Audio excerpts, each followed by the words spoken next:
Olá, alunos do sétimo ano, vamos continuar nossas aulas por aqui ainda, não é?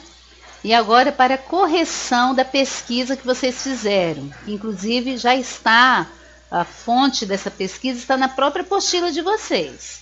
Quem já está com a apostila 2 deve ter percebido isso, tá bom? E nós vamos fazer uma explicação sobre o que nós já vimos um pouquinho, começando pelas massas de ar, circulação das massas de ar, só deixando claro que o que é uma massa de ar? Na verdade, a massa de ar é uma porção de ar, dotada de certas características, né? Ou às vezes elas são quentes ou são frias, ou muitas vezes elas se apresentam com muita umidade ou totalmente secas. E aqui nessa imagem vocês podem observar as massas de ar que estão em cor vermelha, estão representadas com a cor vermelha, são quentes.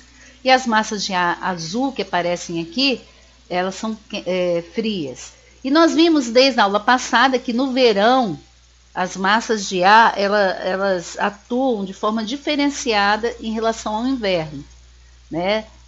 No inverno, por exemplo, aparece a MPA, que é a massa polar atlântica, que é massa fria, que atua em grande parte do Brasil.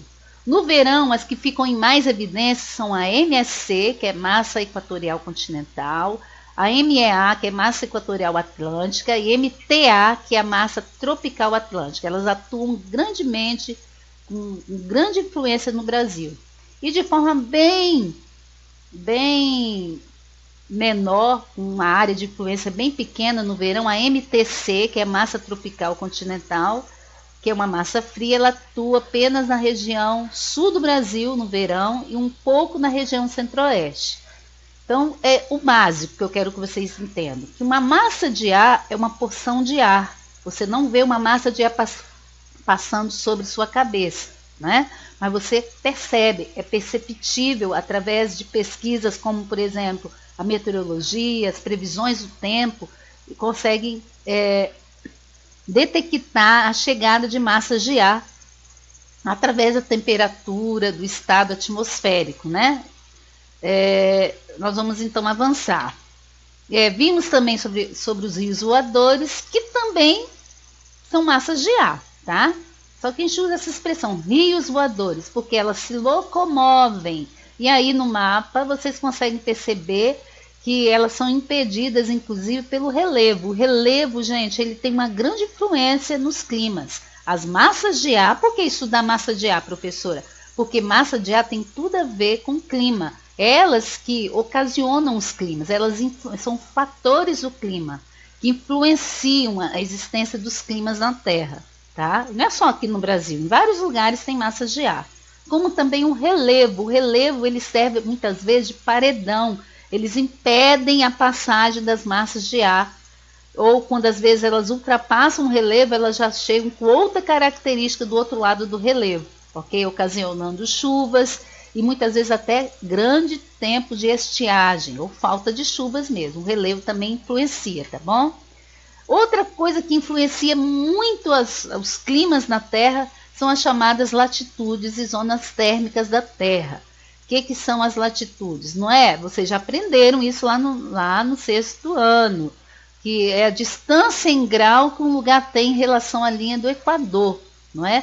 Os lugares de baixas latitudes são áreas como estão aqui nessa faixa vermelha aqui, ó, que estão perto da linha do Equador, estão na zona térmica tropical ou intertropical. São áreas muito de climas quentes, climas tropicais, né? São países tropicais que têm climas com altas temperaturas. E os mais distantes da linha do Equador estão nas zonas temperadas, zona temperada norte e zona temperada sul. Os climas aqui são os climas temperados, são os climas subtropicais, são os climas cuja temperaturas são mais amenas e onde tem uma presença muito significativa de mudança de estação. Enquanto que aqui a gente só tem praticamente 2 estações do ano, né?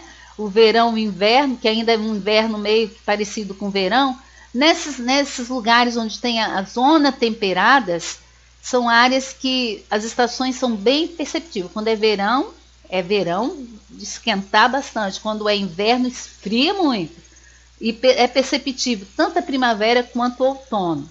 E as zonas polares, que nessas áreas sim predominam climas polares, climas frios, frios de montanha, ok? Então, as zonas térmicas da Terra, elas são resultantes de quê?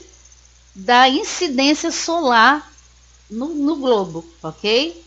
Que não é igual, é desigual. Então, por isso que há uma diferença de climas em todo o planeta, não é? Só o Brasil aparecem aí 6 tipos climáticos. E aí, falando-se em clima, vamos corrigir a pesquisa que você encontrou lá na sua apostila, ou talvez você pesquisou em outra fonte. Eu vou citar aqui algumas características dos climas, tá bom? Do Brasil. O primeiro deles é o clima tropical. Então temos aqui o mapa, você vai acompanhando aí o mapa, clima tropical, é a parte amarela.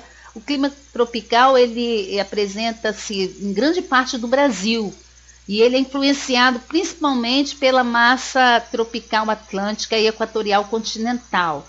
Qual é a característica dele? Altas temperaturas. Invernos muito secos. Os verões desse clima são chuvosos, ok? E quais as áreas que ele abrange aqui no Brasil? As regiões Nordeste, Sudeste e a região Norte, tá bom? Essas são as características. Clima equatorial. O clima equatorial é tipicamente da região norte do Brasil, tá? Também é influenciado, grande parte pela massa equatorial, massa continental equatorial, né? Deixa eu voltar aqui só para lembrar o nome dessa massa. A MEC, a massa equatorial continental. Ela tem grande influência sobre esse clima e é marcado com um tipo de chuva chamado chuva convectiva, que é uma chuva que é muito rápida. Todos os dias chove determinada hora lá. Então é uma chuva que não dura muito, mas é uma chuva forte, torrencial. É influenciado pela evapotranspiração da floresta equatorial, que é a floresta amazônica. É aqui que está, nesse clima, nessa região, a maior floresta equatorial do mundo, que é a floresta amazônica, como também a maior bacia hidrográfica do mundo está aqui nessa região.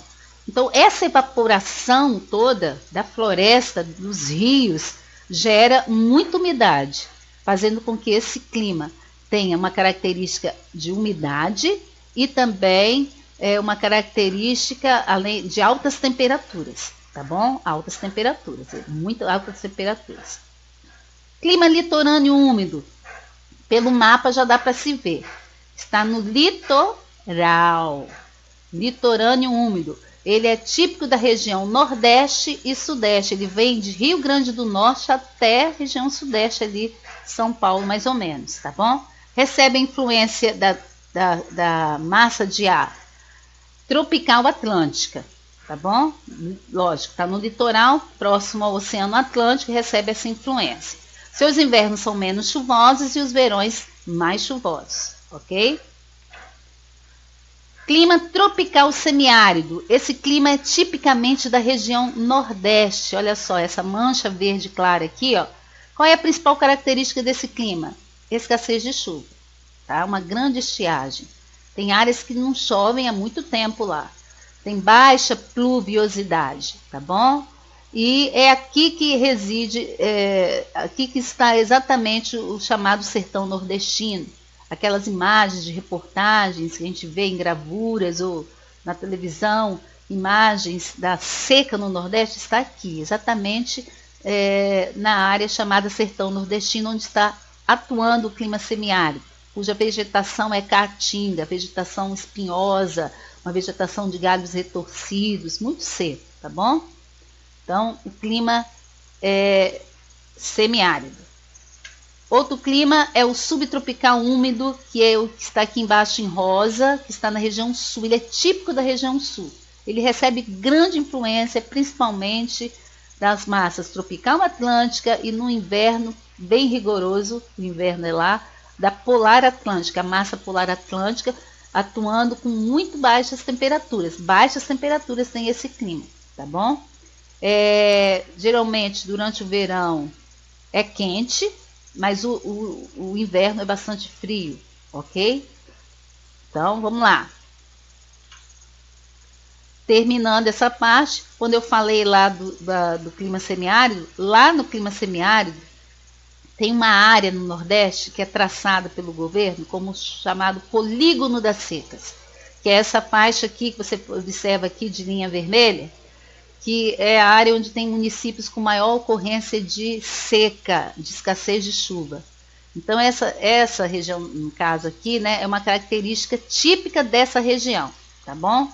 Ou seja, é uma área que precisa de muita atenção do governo, né, para levar água para essas áreas. É aqui que predomina um rio, que é muito importante em toda a região, o Rio São Francisco. Mas essas questões vamos estudar mais lá na frente, tá bom? Então, faltou apenas aqui no meu slide, mas eu vou falar agora, o clima tropical de altitude. Vou voltar um pouquinho aqui no mapa. Ele está nessa área aqui que pega a região sudeste, uma parte da região sul e um pouquinho da região também centro-oeste. Que clima é esse? O tropical de altitude, já está falando, de áreas altas do relevo. Então, olha só, todas as áreas altas geralmente sofrem influência de um fator que é a altitude, tá? Então, quanto mais alto for o relevo, mais baixa será a temperatura. Então, as temperaturas desse tipo de clima são baixas temperaturas, por conta de quê? Da altitude, ou seja, da altura dos lugares, tá bom? Então, vê lá se você respondeu, se você colocou essas características, corrigindo e continuando nossos estudos, tá bom? Um beijão para vocês. Na próxima aula, nós vamos estar estudando sobre as vegetações, as formações vegetais do Brasil, tá bom? Tchau, pessoal!